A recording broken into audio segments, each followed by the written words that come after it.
الحمد لله رب العالمين والعاقبة للمتقين والصلاة والسلام على سيد الأنبياء والمرسلين. أعوذ بالله السميع العليم من الشيطان الرجيم من همزه ونفخه ونفثه.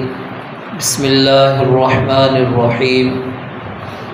تلك الرسول، یہ رسول، الرسل جمع ہے، تلک الرسول یہ رسول، فضلنا ہم نے فضیلت دی، بعضهم ان کے بعض کو، علی بعض بعض پر، منہم ان میں سے کچھ ایسے ہیں، من کلم اللہ جن سے اللہ تعالیٰ نے کلام کیا، ورفع اور بلند کیا، بعضهم ان کے بعض کے، درجات ان کے بعض کو، درجات درجوں میں، وآتینا اور ہم نے دی، عیسی ابن مریم عیسیٰ ابن مریم کو، البینات واضح نشانیاں، وأیدناہ اور ہم نے اسے قوت بخشی، بروح القدس پاک روح کے ساتھ، یعنی جبریل امین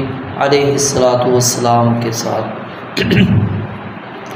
وَلَوْ شَاءَ اللَّهُ اور اگر اللہ تعالیٰ چاہتا، مَقْتَتَلَ تو نہ لڑتے آپس میں، الَّذِينَ وہ لوگ، مِن بَعْدِهِمْ جو ان کے بعد تھے، مِن بَعْدِ اس کے بعد کہ مَا جَاءَتْهُمُ الْبَيِّنَاتُ کہ ان کے پاس واضح نشانیاں آ چکی، وَلَكِنِ اخْتَلَفُوا اور لیکن انہوں نے اختلاف کیا، فَمِنْهُمْ پس ان میں سے کچھ ایسے ہیں، من آمنا جو ایمان لائے، وَمِنْهُمْ اور ان میں سے کچھ ایسے ہیں، من کفر جس نے کفر کیا. وَلَوْ شَاءَ اللَّهُ اور اگر اللہ تعالیٰ چاہتا، مَقْتَتَلُوا تو وہ آپس میں نہ لڑتے، وَلَكِنَّ اللَّهَ اور لیکن اللہ تعالیٰ، يَفْعَلُ مَا يُرِيدُ کرتا ہے جو وہ چاہتا ہے.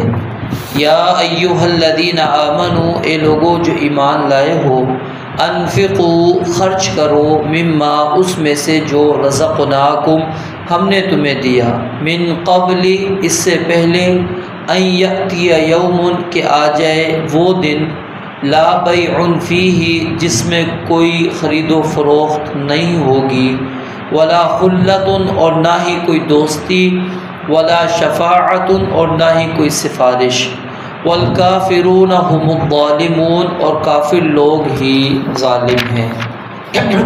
دوبارہ دیکھیں، تلک الرسول یہ رسول، فضلنا بعضهم علی بعض ہم نے فضیلت دی ان کے بعض کو بعض پر، منہم من کلم اللہ ان میں سے کچھ ایسے ہیں جن سے اللہ تعالیٰ نے کلام کیا، ورفع بعضهم درجات اور ان کے بعض کے درجات کو، اور بلند کیا ان کے بعض کو، درجات درجوں میں، وآتینا عیسی ابن مریم البینات اور ہم نے عیسیٰ ابن مریم کو واضح نشانیاں دی، وأیدناہ بروح القدس اور ہم نے اسے قوت بخشی پاک روح کے ساتھ.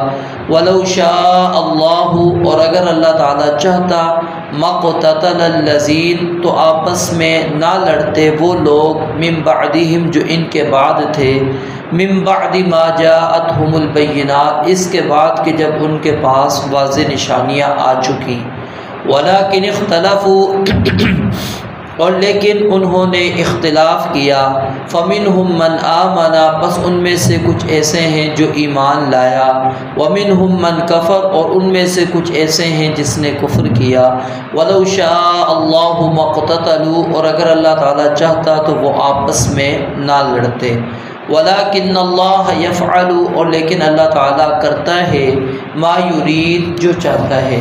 یا ایھا الذین آمنوا اے لوگو جو ایمان لائے ہو، انفقوا خرچ کرو، مما اس میں سے جو رزقناکم ہم نے تمہیں دیا، من قبل اس سے پہلے ان یأتی یوم کہ آ جائے وہ دن لا بیع فیہ جس میں کوئی خرید و فروخت نہیں ہوگی، ولا خلۃ اور نہ ہی کوئی دوستی، ولا شفاعۃ اور نہ ہی کوئی سفارش، والکافرون هم الظالمون اور کافر لوگ ہی ظالم ہیں۔ تلک الرسل اس سے اشارہ ہے ان رسولوں کی طرف جن کا تذکرہ اس صورت مبارکہ کے اندر آیا ہے، اور اس کے اندر سیدنا ابراہیم علیہ السلام بھی ہیں، سیدنا اسماعیل علیہ السلام، اسحاق علیہ السلام، موسیٰ علیہ السلام، عیسیٰ علیہ السلام اور دیگر انبیاء، ان کا تذکرہ آپ نے یعنی جو ابھی تک آپ نے پڑھا ہے ان کی طرف اللہ رب العالمین نے اشارہ دیا۔ اور اس میں ایک اور اشارہ یہ ہے کہ کل ہم نے آخر کے اندر یہ بات پڑھی تھی کہ وَإِنَّكَ لَمِنَ الْمُرْسَلِينَ، اے نبی آپ یقیناً اللہ کے رسول ہیں۔ تو اللہ رب العالمین فرماتے ہیں جس طرح آپ اللہ کے رسول ہیں وہ بھی اللہ کے رسول تھے، کیونکہ انبیاء تمام پر ایمان لانا ہمارے اوپر لازم ہے، ضروری ہے۔ سب نبیوں پر ایمان لے کر آئیں گے، اور اس امت کا یہی ایک خاصہ ہے کہ یہ تمام نبیوں کو تسلیم کرتی ہے، تمام نبیوں کو مانتی ہے۔ تو آگے اللہ رب العالمین نے فرمایا کہ فضلنا بعضهم على بعض، کہ ہم نے ان کے بعض کو بعض پر فضیلت دی ہے۔ فضیلت کی یاد رکھیے دو قسمیں ہیں، دو طرح کی فضیلت ہوتی ہے، ایک مجموعی اعتبار سے اور ایک جزئی اعتبار سے۔ مجموعی اعتبار سے تمام انبیاء، تمام رسل ایک ہی فضیلت کے حامل ہیں، ٹھیک ہے۔ جو جزئی فضیلت یعنی کہ الگ الگ جو فضیلت آ گئی وہ ایک الگ فضیلت کہلاتی ہے، یعنی عام فضیلت جو آپ پڑھیں گے جیسے کہ ایمان والوں کی مثال ہے صفات ہیں، اب وہ سارے ایمان والے اس کے اندر شامل ہیں، نبی علیہ السلام کے دور سے لے کر قیامت تک جتنے بھی مومن آئیں گے جن کے اندر وہ صفات موجود ہوں گی، سب اس آیتوں کے کیا ہوں گے؟ مصداق بنیں گے۔ لیکن صحابہ کو ایک خاص فضیلت مل گئی، جزئی فضیلتیں، ٹھیک ہے، ہم کو وہ جزئی فضیلتیں حاصل نہیں۔ تو اسی طرح انبیاء کرام علیہ السلام وہ تمام کے تمام جو فضائل ہیں اس کے اندر سب کے سب موجود ہیں، لیکن آپ نے جزئی فضیلتیں بیان فرما دیں، جیسا کہ سیدنا یوسف علیہ السلام کے بارے میں فرمایا تھا۔ اب دیکھیں نا، ان کو جو مقام اللہ تعالیٰ نے دیا وہ کیا ہے؟ خود بھی نبی ہیں، والد بھی نبی ہیں، دادا بھی نبی ہیں، تو پھر آگے پردادا بھی نبی ہے، تو اکرم الناس آپ نے کہہ دیا کہ لوگوں میں سب سے زیادہ عزت والے اگر کوئی ہیں تو وہ سیدنا یوسف علیہ السلام ہے۔ یعنی اس لحاظ سے یہ جزئی فضیلت ہے کہ ان کو اللہ رب العالمین نے وہ مقام دیا کہ ان کی پیچھے نسل پوری کی پوری کیا ہے؟ انبیاء ہے، پردادے تک یہ سارے کے سارے نبی ہیں، تو یہ ایک جزئی فضیلت آ گئی۔ رسول مکرم علیہ السلام کی جیسا کہ اللہ رب العالمین نے فرمایا کہ آپ نے خود فرمایا کہ میں قیامت والے دن میرے ہاتھ میں جو ہے جھنڈا ہوگا حمد کا، اور انا سید ولد آدم، میں تمام اولاد آدم کا سردار ہوں، یوم القیامت ولا فخر، قیامت والے دن، اور اس پر میں کوئی فخر نہیں کرتا۔ اب یہ جو فضیلت آپ کو ملی یہ جزئی فضیلت ہے، ٹھیک ہے۔ تو یہ بات سمجھ لینی چاہیے کہ انبیاء کرام کی آپس میں، یہ میں اصل میں ایک اعتراض دور کرنا چاہتا ہوں، حدیث کے اندر آتا ہے نبی علیہ السلام نے منع فرمایا ہے کہ تم انبیاء کو ایک دوسرے پر فضیلت نہ دو۔ یہ اس وقت ہے جب مقابلہ آپ کریں گے، آپ کہیں عیسائی کے ساتھ آپ کا مقابلہ ہے، عیسائی کہتا ہے کہ میرے جو نبی ہیں عیسیٰ ان کے اندر یہ صفات ہیں، آپ کہتے ہیں کہ میرے نبی کے اندر یہ صفات ہیں، یہ مقابلہ بازی، اس کو اسلام درست قرار نہیں دیتا۔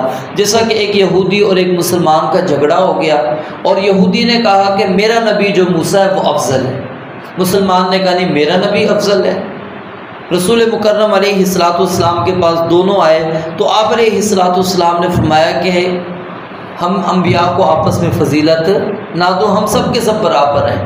کیوں؟ یہاں پر درجہ جو دیا جا رہا تھا وہ مقابلے کے اندر، اب ظاہر ہے نبی علیہ السلام کے فضائل سب سے زیادہ موجود ہیں، اس کا انکار نہیں ہے، لیکن ظاہر ہے جب اس کو یہودی کو یہ بات کہی جاتی تو وہ کہتا اچھا میرے نبی کا مقام تم نے گرا دیا اور اپنے نبی کو تم اوپر لے گئے۔ تو آپ نے وہ جڑ ہی ختم کر دی کہ یہاں پر مقابلہ بازی ہی نہ آئے۔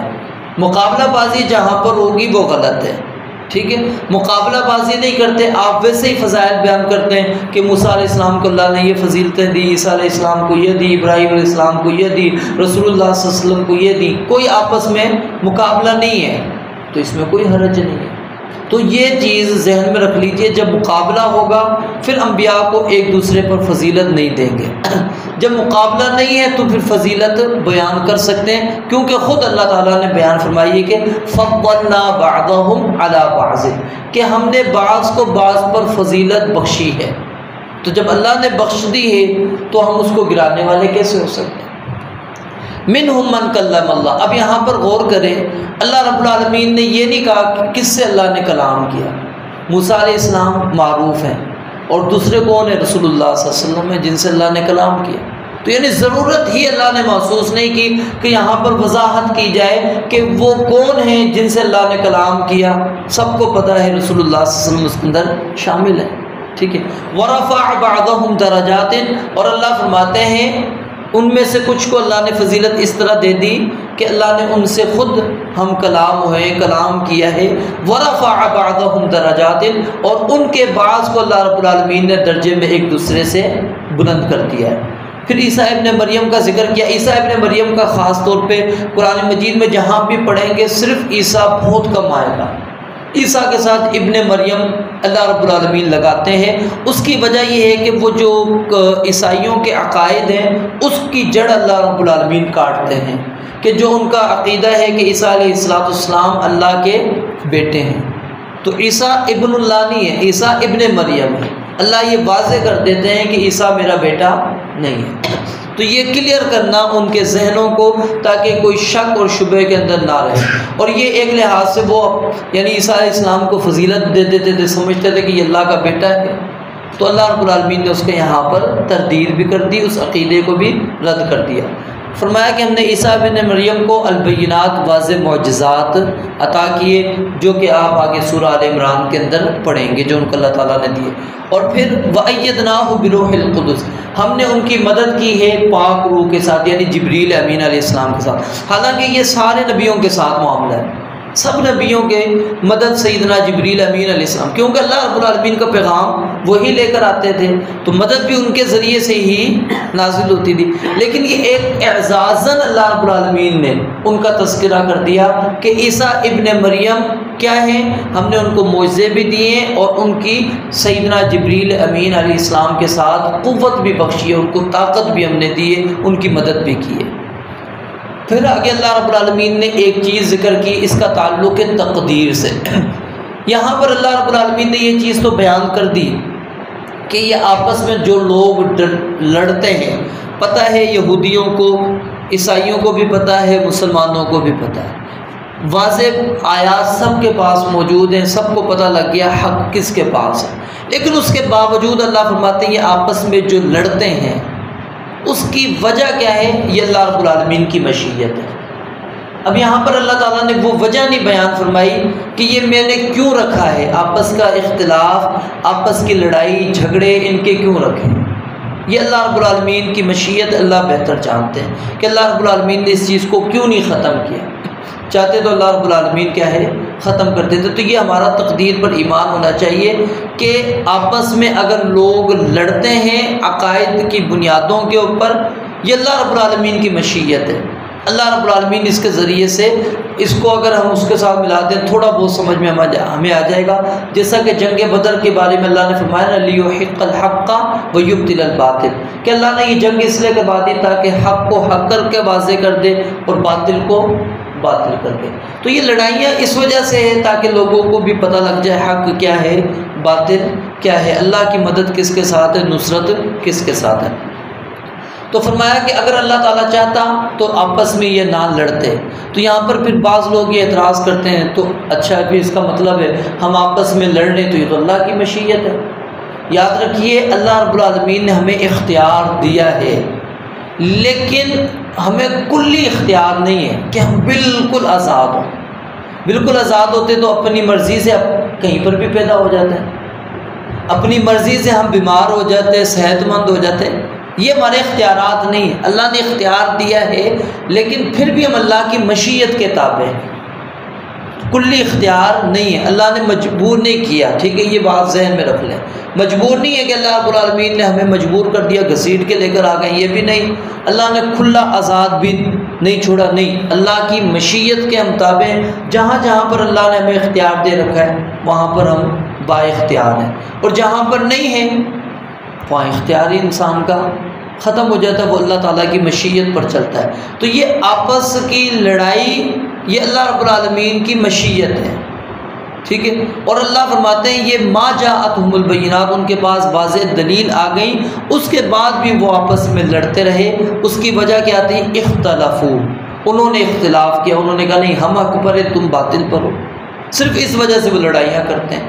فَمِنْهُمْ مَنْ آمَنَ وَمِنْهُمْ مَنْ كَفَرَ، اللہ کہتے ہیں کچھ تو ان میں سے مومن ہو گئے، ان کو سمجھ آ گئی بات کہ نہیں رسول اللہ صلی اللہ علیہ وسلم کی آمد کے بعد اب ساری شریعتیں منسوخ ہو چکی ہیں، اب نبی علیہ السلام کی شریعت چلے گی۔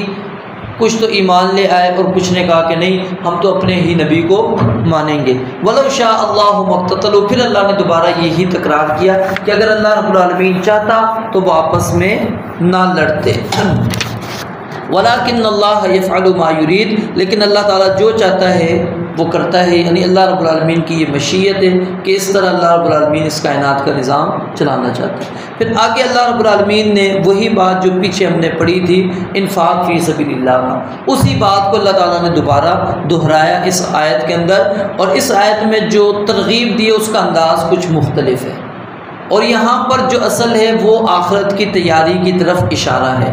فرمایا کہ انفقوا مما رزقناکم، جو کچھ ہم نے دیا ہے اس میں سے خرچ کرو اس دن کے آنے سے پہلے، لا بیع، جہاں پر کوئی خرید و فروخت نہیں ہوگی، وہاں صرف نیکی کا تبادلہ ہوگا، یا تو انسان اپنی نیکیاں دے گا یا اگلے کی برائیاں لے گا۔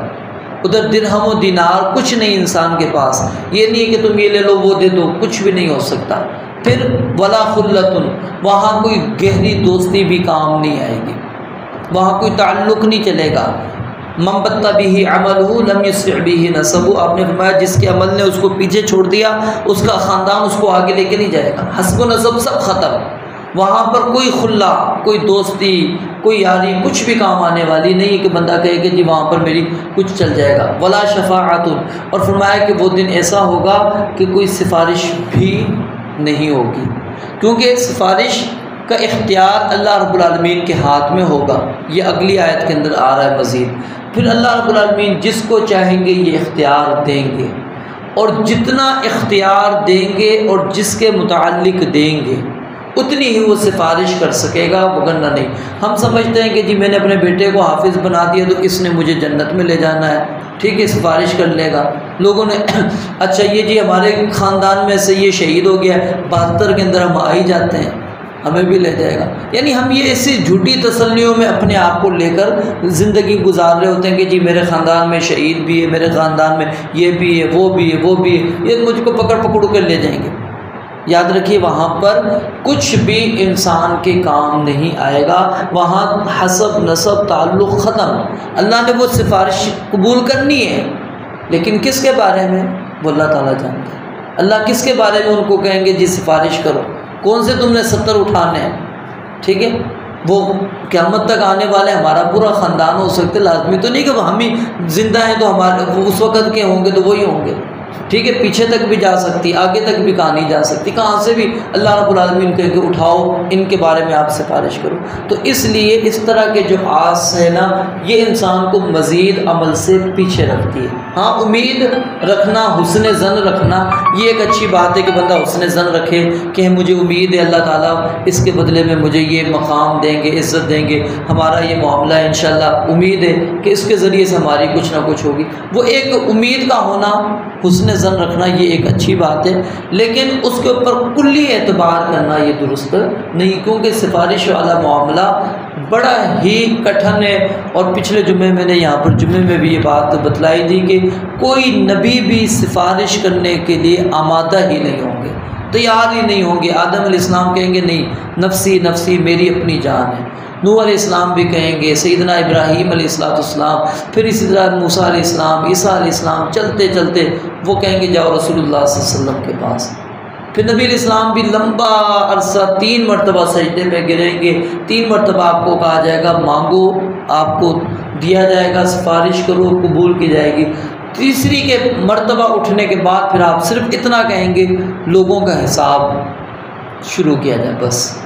پھر اس کے بعد پھر دوبارہ جو سفارش کے معاملات، پھر وہ کیا نام ہے پل صراط کی طرف، پھر جنت کے داخلے کی طرف، یہ الگ الگ مراحل ہیں جہاں پر نبی علیہ السلام یہ لمبے لمبے سجدے کر کے تھوڑی تھوڑی سی یہ سفارشیں کر رہے ہیں، یاد رکھیں۔ تو یہ جب نبی علیہ السلام کو اللہ رب العالمین اختیار ہی اختصار کا دے رہے ہیں، ٹھیک ہے، اور پیچھے میں نے حدیث بھی بتائی تھی کہ وہ صرف مومنین کے بارے میں، کسی اور کے بارے میں نہیں۔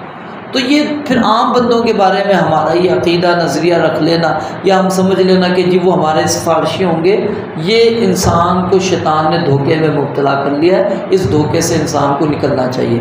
والکافرون هم الظالمون، یہ جملہ بڑا ہی علماء کہتے ہیں اللہ کی حکمت پر مبنی ہے۔ اللہ رب العالمین نے ظالم کافر کو قرار دیا ہے، ظالم کو اللہ نے کافر نہیں کہا، کافر کو ظالم کا، ظالم کو کافر نہیں کہا، یہ سمجھ لیں، کیونکہ ظلم ہر ایک کے اندر موجود ہے، کوئی نہ کوئی ظلم انسان کرتا ہی ہے۔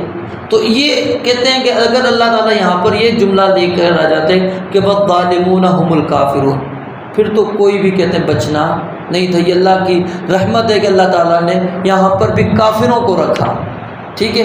پھر والکافرون هم الظالمون کہ کافر ہی ظالم ہے، پھر اس کے اندر ظالم سے مراد وہ مشرک ہو جائیں گے کہ کافر ہی اصل میں کیا ہے، مشرک ہے، ٹھیک ہے۔ مومن کو اللہ رب العالمین نے یہاں پر وہ جو ظلم کی وجہ سے وہ وہاں پر پھنس رہا تھا، اللہ رب العالمین نے وہاں پر اس کو کیا دے دیا ہے، ریلیف دے دیا ہے۔ اور صحابہ کرام نے جب اس طرح کی آیات اتری تھی تو یہی کہا تھا کہ اینا لا یظلم نفسہ، کہ ہم میں سے کون ہے جو اپنے آپ پر ظلم نہیں کرتا۔ نبی علیہ السلام نے کہا کیا تم نے سیدنا لقمان کی بات نہیں پڑھی جو قرآن میں آئی ہے کہ انہوں نے کس کو ظلم کہا ہے، ان الشرک لظلم عظیم، کہ ظلم سے مراد کیا ہے، شرک ہے، اور یہ سب سے بڑا ظلم ہے، یاد رکھیے، ٹھیک ہے۔ تو یہاں جہاں بھی آپ ظالم پڑھیں گے کہ ظالم کے بارے میں وعید آئے گی کہ ظالم جہنمی ہے، ظالم کافر ہے، فلاں ہے، وہ اس سے مراد مشرک ہوتا ہے۔ یہ جو عام ہم ظلم کر رہے ہوتے ہیں اس کو اللہ رب العالمین نکال رہے ہوتے ہیں۔ یہ تھوڑی سی جہاں پر اسلام دیتا ہے نا ہمیں مواقع، وہاں پر ہمیں بچانا چاہیے تاکہ بندہ جو ہے بچ سکے، ٹھیک ہے۔ تو یہ آیت علماء کہتے ہیں کہ یہ جملہ ہی اللہ رب العالمین کی طرف سے بڑی رحمت پر مشتمل جملہ ہے۔ رب العالمین سے دعا ہے اللہ تعالیٰ سمجھنے عمل کرنے کی توفیق عطا فرمائے۔ الحمد للہ۔